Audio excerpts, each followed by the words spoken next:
Hi everyone, this is Daniel Scranton, and I'm going to channel the Arcturian Council.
Greetings.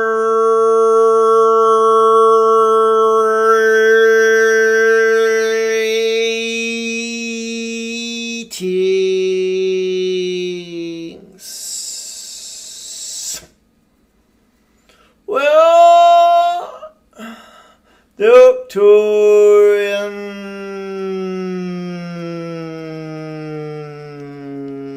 Council. Well, pleased to know.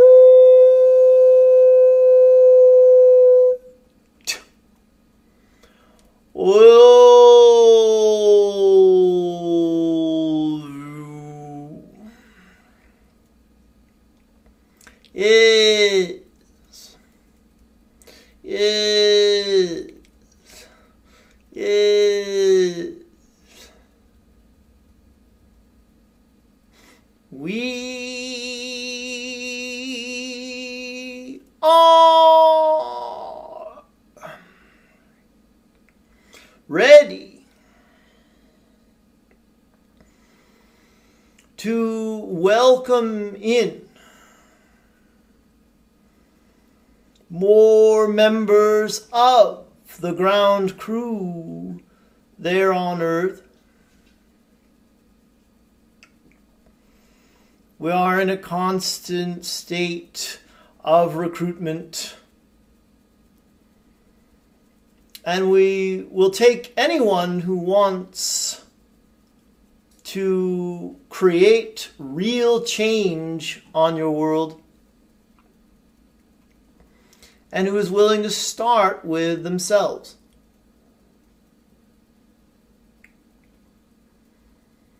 This is a journey that you are all on that involves working together to raise the level of consciousness there on your world so that the changes can occur.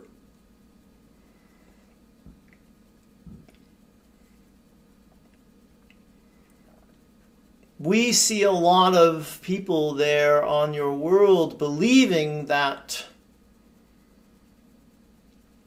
something has to happen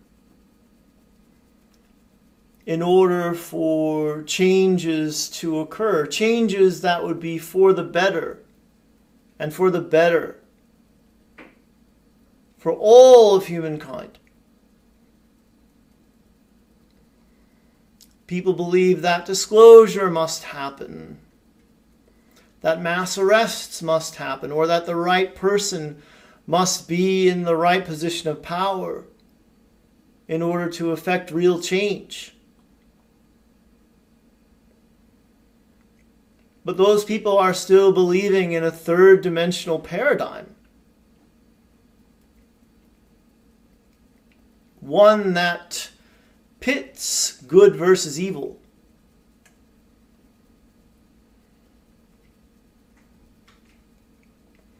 You are not there to play out that type of scenario.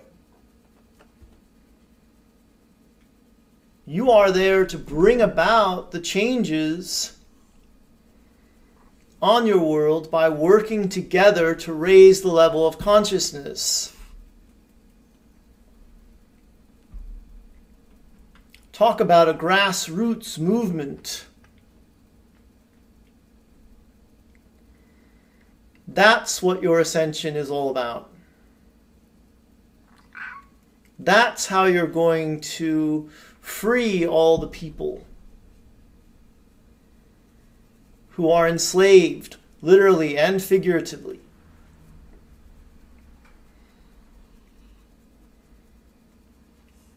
It will have to happen at the level of consciousness first. And always.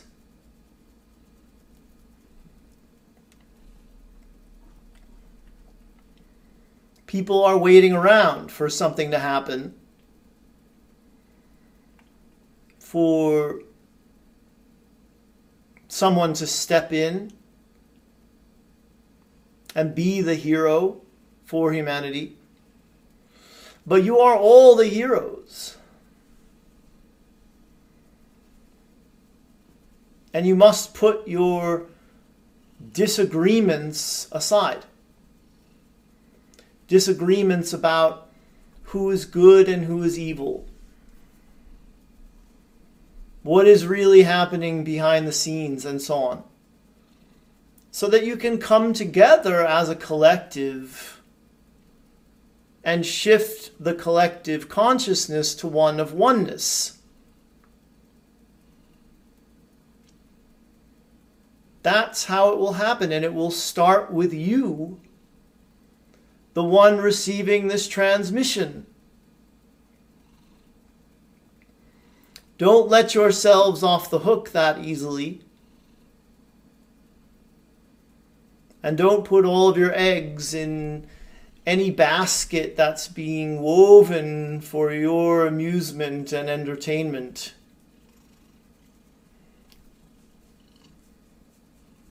There is only one narrative worth giving your attention to, and that is the one that tells you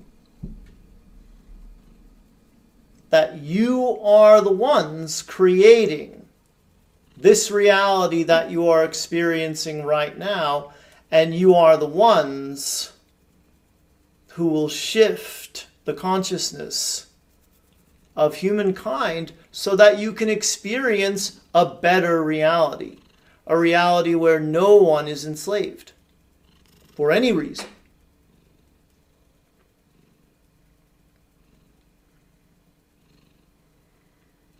But you have to stop pointing your slingshots at the giants outside of you and start looking within.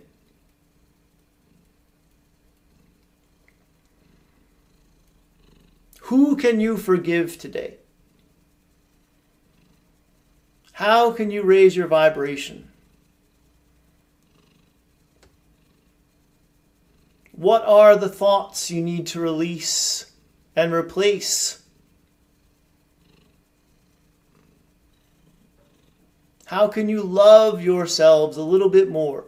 These are the questions.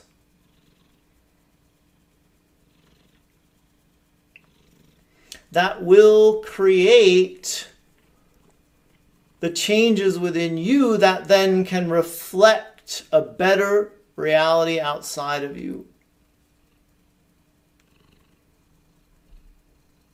Is it easy? No, of course not. But did you want it to be easy? Well, not before you incarnated, but perhaps since you have changed your minds. and would like the fast and easy route to ascension, you're only going to do this once.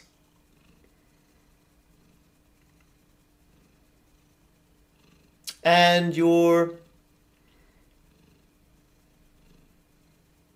higher self, your soul, your oversoul, all the bigger parts of you want it to happen the way that it is happening, and want you to be the ones to ignite the flame.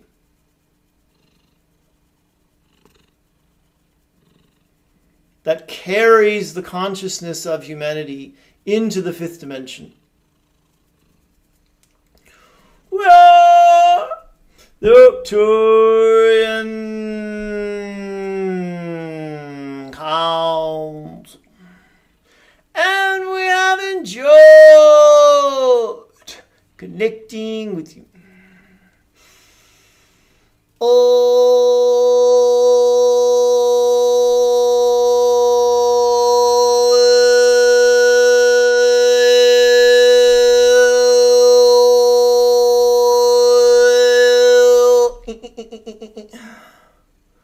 Kalyandra. It's her birthday today, everybody. Or it was her birthday, June 26th. So I'll tell you guys a story for those of you who don't know. This is Kalyandra, by the way, Kalyandra the cat. Used to be Kalyandra the kitten. I still think she's a kitten. Just like Talea still thinks she's a baby, even though she's about to turn 2 in a couple weeks. She made that very clear tonight, that she wants to be a baby still. As I tried to refer to her as a little person. She didn't like that very much. But the story of Kalyandra's birth, Kalyandra and Talea were both born at home. The fun part of the Kalyandra story is that I adopted her mother about a month and a half before she came along. And when I adopted her mother, I don't even think she was fully grown. She was found in a forest outside of Los Angeles, like an hour and a half outside of Los Angeles, a place called Big Bear.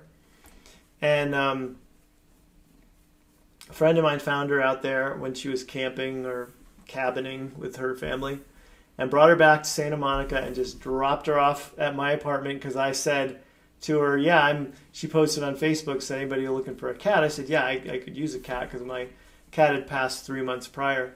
And that was the cat that I believe is now in this body. So I think that Mrs. Williams became Kalyandra 4 months later. So anyway, I adopt Persephone, and I'm feeding her all raw food, raw frozen meat that I would buy specifically for cats. Some of it I would just get at the farmer's market. And so she was eating super healthy. And yet I thought, this cat keeps getting fat, and now she can't even jump up on the counter like she used to when it's feeding time. So what's going on with this cat? And I remember the day before she gave birth, she was lying on her back in the corner of the room, belly exposed. I still had no clue. I had no idea she was pregnant. And then I come home from this raw food restaurant where I used to go and stay, as late as I could till they basically kicked me out. And I got home around midnight on, I think, June 26th. So she was either born on the 26th or 27th, which I'm kind of straddling those 2 days right now in the calendar. So it's definitely her birthday, no matter which one. Her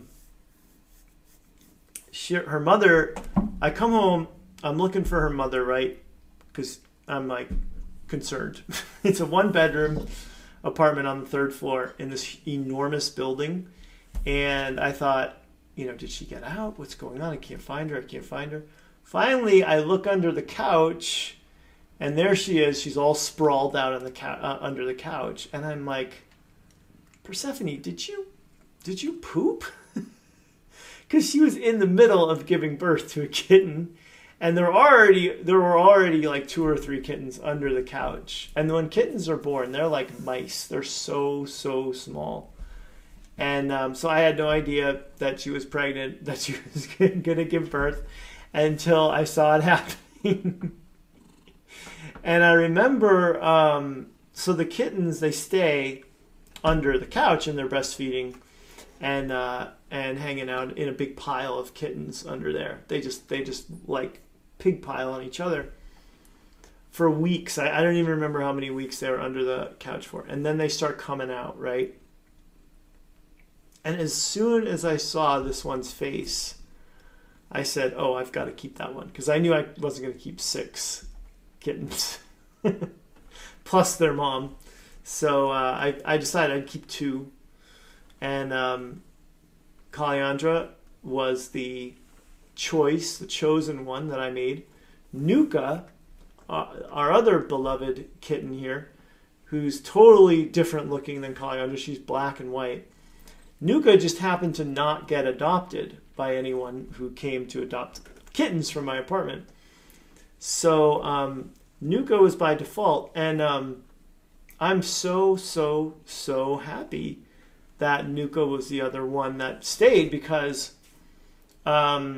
Nuka is an absolute sweetheart. She's so skittish that she's rarely in the house. But she is the sweetest, and she's got long hair and is super soft, and her whole personality is soft and sweet, and Kalyandra's the cute one. So that's the story. And Talea was born here too, almost 2 years ago. And we wanted a home birth. We got a home birth. We wanted a girl. We got a girl. So we were just so incredibly happy that Talea was born here. And we didn't have health insurance either, so it really helped. I've heard it's like $25,000 at least if you don't have health insurance to have a hospital birth, which we didn't want. So that's not why we had a home birth, because we wanted a home birth. And it was so great. I mean, the moment she came out and they handed her to me for the first time. First, they handed her to her mother, obviously. But the moment they handed me to Leia, I just wept uncontrollably for like minutes. I was the only one in the room. There was a midwife's assistant, doula, my wife, and I'm the one who's like bawling my eyes out. All right, so that's the shortened version of Talea's birth. And she has a birthday, as I said, coming up in a couple weeks.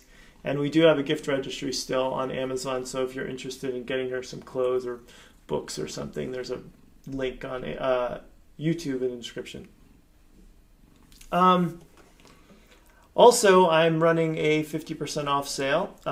It's coupon code LOVE, LOVE. You enter it at checkout on my site, and it's good for just about everything. I just added another new light language today. But I've got master courses on there and standalone group channeling classes. Those are eligible for the code and the discount. Sound healings, light languages, like I said, mantras and meditations, guided meditations, and then almost all the services that I provide where it's one-on-one, me and you. Those are all 50% off too. So if I channel for you or I teach you channeling, those would be eligible. But group events are not. And I do have, not eligible, and I do have a group event coming up. 2 of them actually. I have a group healing event on the 29th. And that's danielscranton.com/group healing, or look for a link down below on YouTube. And then I have a course, which I've taught a few times before, but not in a long time, not for like 2 years. And that one's called Ascending to the Fifth Dimension. And that's danielscranton.com/ascension, or if you're watching YouTube, description, link. So those are my announcements. I finished Star Trek Season 3 last night. I was a little underwhelmed by the finale. Great visuals, great special effects, but not the emotional, kind of like gets you that I wanted. Which is, it's hard to do. I used to write screenplays. I know it's hard. So, that nice attempt anyway, but a little underwhelming for me. So I started watching this new show on Apple TV called Physical, because it has my favorite comedian, one of my favorite comedians. It's a tie. It's a tie. Nate Bargatze is one of the greats for me right now, and this Rory Scovel guy that's in Physical, I love him. I just watched he's got a documentary film on his YouTube channel. Rory is Rory, Scovel is Scovel. And not only is his stand-up brilliant, but the story in this documentary is about the comedy club where he's doing this series of 6 nights of all improvised stand-up, which Jim Carrey used to do, by the way, all the time.